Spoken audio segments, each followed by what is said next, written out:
শুধুমাত্র নিজেদের ভাগ্যের পরিবর্তন হয়েছে, আমার দেশের ভোকা নাঙ্গা সেই মজলুম মানবতার কোনো পরিবর্তন হয় না।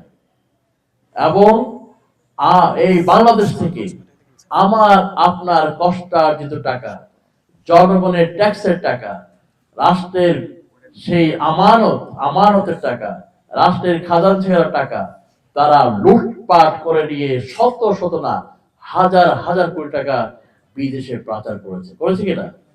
এবং সেই টাকা দিয়ে তারা ব্যাপক পাড়া করেছে।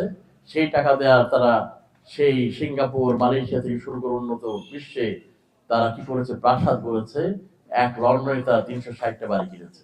প্রিয় ভাই আমার, এইভাবে আমাদেরকে অব্যাহতভাবে তারা জুলুমের মাধ্যমে, নির্যাতনের মাধ্যমে, চুরির মাধ্যমে, দুর্নীতির মাধ্যমে এই দেশটাকে আজকে ধ্বংস মুখোমুখি দাঁড় করিয়েছে। আমি অনেক ব্যাংকারের সাথে কথা বলেছি, তারা বলেছে অর্থনৈতিক এমন পঙ্গু অবস্থায় দেশটা দাঁড়িয়ে আছে, আগামী 2টা বছর কিভাবে চলবে সেই ব্যাপারে তারাও সন্দেহ। এমন একটা দেশ আজকে আমাদেরকে এমন একটা দেশে তারা পরিণত করেছে। এই অবস্থার পরিণত দরকার কিনা প্রিয় ভাই আমার? এই অবস্থায় চলতে পারে? আপনার কথা বলছেন না, তার মানে আপনার সন্তুষ্ট, তাই তো? এই অবস্থায় চলতে পারে? এই অবস্থার পরিবর্তন দরকার আছে।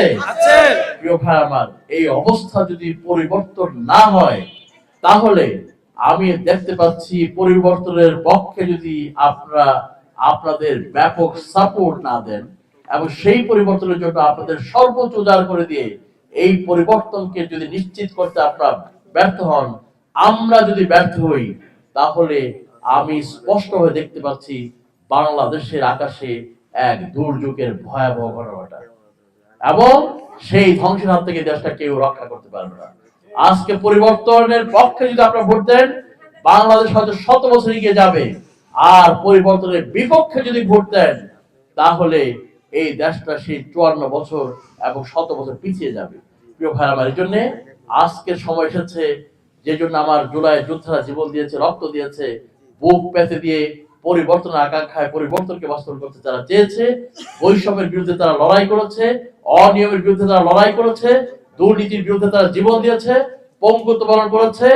একটা মাত্র স্বাদ, একটা মাত্র ইচ্ছা, একটা মাত্র আকাঙ্ক্ষা, সেটা হচ্ছে তারা একটা নতুন পরিবর্তিত বাংলাদেশ দেখতে চায়, যেখানে কোনো অন্যায় হবে না, যেখানে কোনো ছিনিমিনি চলবে না, যেখানে দুর্নীতির মাধ্যমে আমার দেশের রাষ্ট্রীয় কোষাগারকে খালি করা হবে না, যেখানে আমাদের ব্যাংকগুলোতে, যেখানে জনগণের আমানতের টাকা কেউ ছিনিয়ে নিবে না। বাংলাদেশ সারা পৃথিবীর বুকে একটা মাত্র দেশ যেখান থেকে লুটেরারা ব্যাংক থেকে হাজার হাজার কোটি টাকা লুটপাট করে। বাংলাদেশ পৃথিবীর বুকে একমাত্র দেশ যেখানে বাংলাদেশ ব্যাংকের মতো অত্যন্ত সুরক্ষিত ভোট থেকে স্বর্ণ চুরি হয়।